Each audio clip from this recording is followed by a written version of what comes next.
Hello friends, today we will discuss about interference of light यानी light का interference क्या होता है वो हम स्टडी करते हैं। तो इसमें क्या होता है कि when two light waves of the same frequency and having zero or constant phase difference traveling in same direction superpose or propagate each other, the intensity in the region of superposition gets redistributed in becoming maximum at some points and other points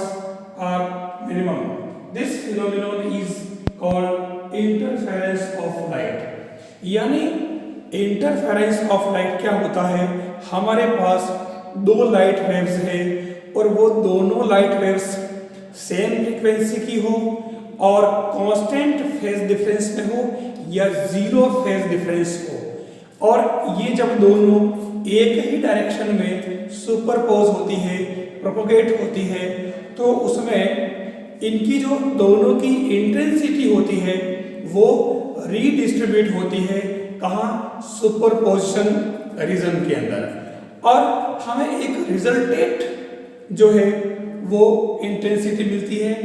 क्योंकि इसमें कुछ points पर तो ये intensity maximum होती है और कुछ पॉइंट्स ऐसे होते हैं जो रिमेनिंग पॉइंट्स वहाँ मिनिमम इंटेंसिटी होती है। तो इस तरीके की जो फिनोमिनन होती है वो फिनोमिनन आपके इंटरफेरेंस ऑफ लाइट होगी। आप देखें इसके लिए डेरिवेशन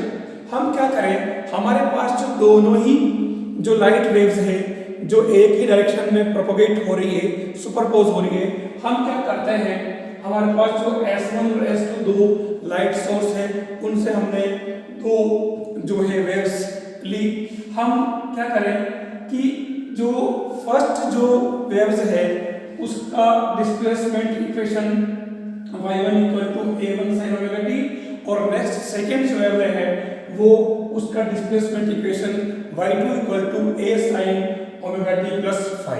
यानी आप देखें a1 and a2 both are amplitude of both waves respectively and phi is the phase difference, constant phase difference in both light waves. Now we take by superposition principle of waves, then resultant displacement यानी superposition जो principal है वो ये बताता है कि जब दो या दो से अधिक जो लाइट वेव्स है एक ही डायरेक्शन में अगर सुपरपोज होती है तो उनका जो टोटल डिस्प्लेसमेंट होता है वो उन सभी के सेपरेट डिस्प्लेसमेंट के वेक्टर सम के इक्वल होता है, जिसको हम y = y1 + y2 + y3 इस तरीके से हमारे पास यहाँ दो ही वेव्स हैं, हमने दो y1 + y2 लिया, हमने y = दोनों की वैल्यू पुट की यहाँ, फिर y = this is as it is and a2 sin omega t + phi का जो है इसको हमने sin x + y का फॉर्मूला लिखा, sin x cos y cos x sin y, ये वाला फॉर्मूला हमने लिखा इसके अंदर। तो sin x + y यानी sin omega t cos phi + cos omega t sin phi, हमने a2 को अंदर मल्टीप्लाई किया और उसके बाद में हमने sin ओमेगा t और sin ओमेगा t दोनों में से कॉमन लिया, तो यहाँ a1 + a2 cos omega cos phi plus next a2 sin phi cos omega t। अब यहाँ हमने a1 + a2 cos phi को लेट किया a cos थीटा और a2 sin phi को हमने लेट किया a cos थीटा। यहाँ आप साइन लें साइन थीटा और यहाँ cos थीटा, तो ये इस तरीके से हमारे पास में। अब यहाँ क्या है, क्योंकि जो दोनों ही वेव्स जब सेम डायरेक्शन में प्रोपोगेट होती है तो जो उसकी जो इंटेंसिटी है दोनों की वो रीडिस्ट्रीब्यूट होती है, तो हमें एक रिजल्टेंट इंटेंसिटी मिलती है और एक दोनों को मिला करके एक जो न्यू रिजल्टेंट जो लाइट वेव मिलती है तो उसकी इंटेंसिटी अलग होगी इन दोनों से और उसका जो एम्पलीट्यूड होगा वो भी अलग होगा, और तीसरी चीज इनके बीच में जो फेज डिफरेंस होगा वो फाई की जगह अब थीटा हो जाएगा। तो अब हमारे पास में अननोन जो फैक्टर्स क्या है,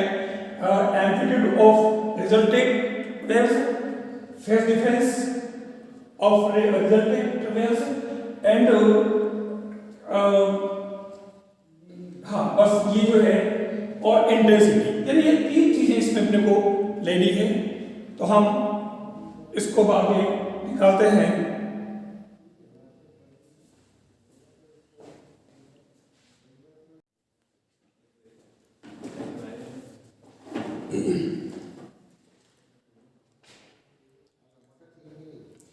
We have learned in last video the condition of the interference of light must have the sources are in coherent, यानी इंटरफेरेंस ऑफ लाइट के लिए जो सोर्स है, लाइट सोर्स है, वो कोहेरेंट होने चाहिए। उसमें ये टर्म आई थी। तो कोहेरेंट एंड इनकोहेरेंट सोर्सेस दोनों में क्या डिफरेंस है, हम ये यहाँ देखते हैं। तो आप देखें, coherent and incoherent sources, two sources of light which is continuously emit light waves of same frequency with a zero or constant phase difference, यानी उनकी जो फ्रीक्वेंसी है वो सेम हो, और सबसे खास बात इसके अंदर कि जो फेज डिफरेंस है दोनों ही लाइट वेव सोर्स के अंदर वो है, वो सेम होना चाहिए या फिर कांस्टेंट होना चाहिए। तो उस केस में हम इसको कोहेरेंट सोर्सेस कहेंगे। दूसरा जो है, to sources of light which do not emit light waves which a constant phase, यानी अगर वो कांस्टेंट फेज डिफरेंस अगर नहीं रखते हैं तो उस केस में वो कोहेरेंट सोर्स नहीं होंगे, इट मींस इनकोहेरेंट सोर्स कहलाएंगे। तो आपने देखा कि जो दो लाइट वेव्स जब प्रोपोगेट होती है किसी सेम मीडियम के अंदर, तो उसकी जो रिजल्टेंट वेव की जो फाइनली इंटेंसिटी होती है, उस इंटेंसिटी के लिए जो एक्सप्रेशन होता है वो I = I1 + I2 + 2√I1I2 cos phi, ये हमने डिराइव किया। तो आप देखें इसके अंदर ये जो टर्म है ये इंटरफेरेंस टर्म कहलाती है। पूरा इंटरफेरेंस जो है, चाहे वो कंस्ट्रक्टिव इंटरफेरेंस हो चाहे वो डिस्ट्रक्टिव हो, वो इस टर्म पर डिपेंड करेगा। तो आप देखिए यहाँ हम दो जो स्पेशल केसेस लेते हैं। Case first, when cos phi = +1, अब अगर इसमें cos phi = आप +1 लेते हैं, +1 हो, यानी कि phi की वैल्यू जो है वो 0 डिग्री हो, उस केस में ये आपके 0 हो या 2 पाई हो, 4 पाई हो, तो ये उस केस में ये +1 होगा, और उस केस में I जो होगा वो मैक्सिमम, यानी कि जो रिजल्टेंट जो वेव्स है उसकी इंटेंसिटी मैक्सिमम होगी, यानी कि कितनी, वो हो जाएगी I = √I1 + √I2 whole square. ये इसकी जो रिजल्टेंट होगी और वो मैक्सिमम होगी। और दूसरी कंडीशन -1 हो cos phi, तो उस केस के अंदर भी ये जो इंटेंसिटी मिनिमम हो जाएगी। और अगर मिनिमम हुई, यानी कि कंडीशन क्या है, ये वाली जो इस प्रकार से चलती है वेव्स, तो उस केस में आप देखिए +1 कहाँ होगा, जब वो 0 डिग्री होगा, यानी यहाँ पर cos phi = या फिर यहाँ पर होगा phi = पाई, ये है पाई, ये है 2 पाई। तो इस केस में उसकी जो इंटेंसिटी है वो मैक्सिमम होगी। और अगर वो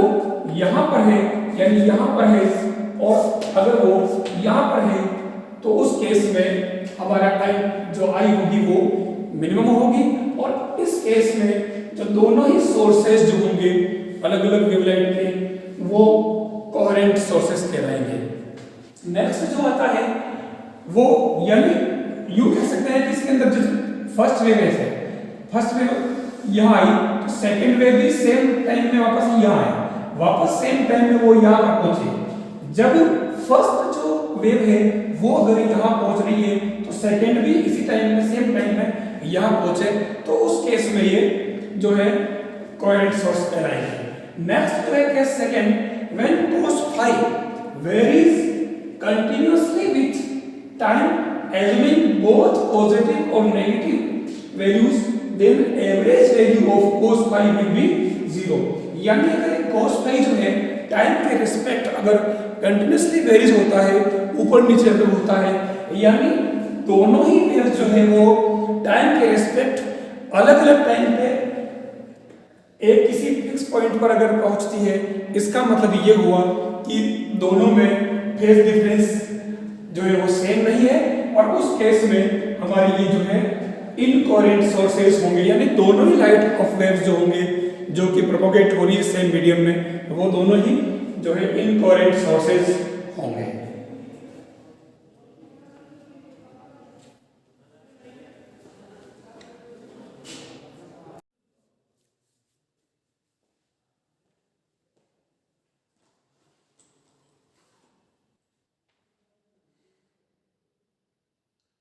Now, special cases for interference of light. There are two special cases of the interference of light, where first is constructive interference and second is destructive interference. ये दोनों कंडीशन कब बनती है, जब हमारे उस जो इंटेंसिटी का जो फाइनल फॉर्मूला अपने ड्राइव किया उसमें cos phi इक्वल टू अगर 1 है, तो उस केस में हमारे I max जो होगा I root I1 plus root I2 whole square, ये इंटेंसिटी उस समय मैक्सिमम हो जाएगी। और उस केस में phi इक्वल, ये वो कौन सा केस होगा जब phi है वो 0 2 pi 4 pi and path difference lambda equal to 2 pi, where 2 pi p upon lambda equal to 0 2 pi 4 pi etc, where p equal to 0 lambda 2 lambda 3 lambda। यानी जो वेव्स बनती है इस तरीके से, जो रिजल्टेंट वेव है, आप देखें सेंटर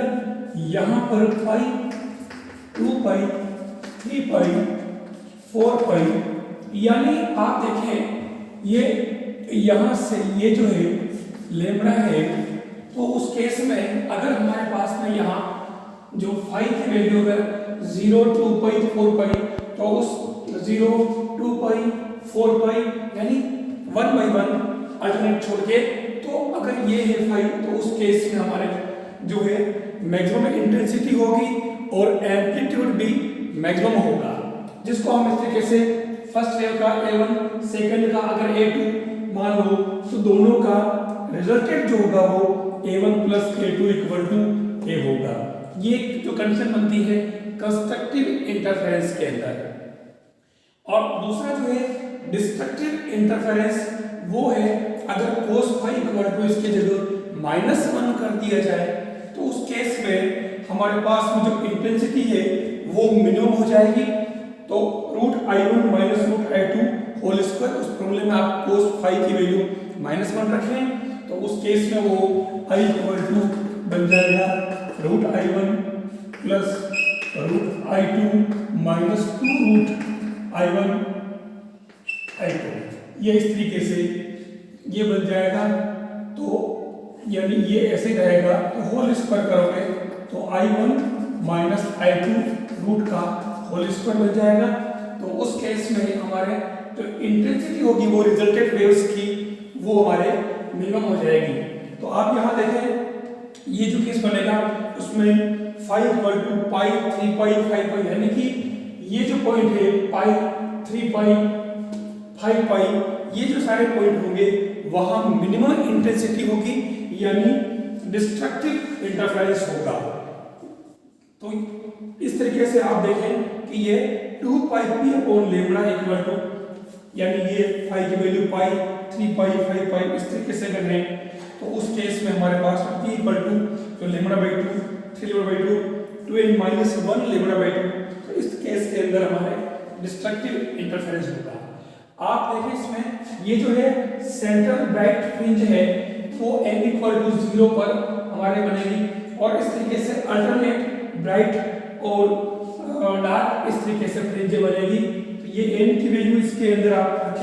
रखे जाए, यहाँ पर आप n की वैल्यू, तो इस तरीके से अल्टरनेट हमारे ब्राइट और डार्क फ्रिंज इसके अंदर हमें मिलेगी।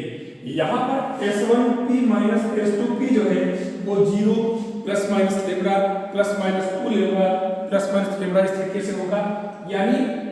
S1p S2p क्या है, हमारे पास में S1 और S2 जो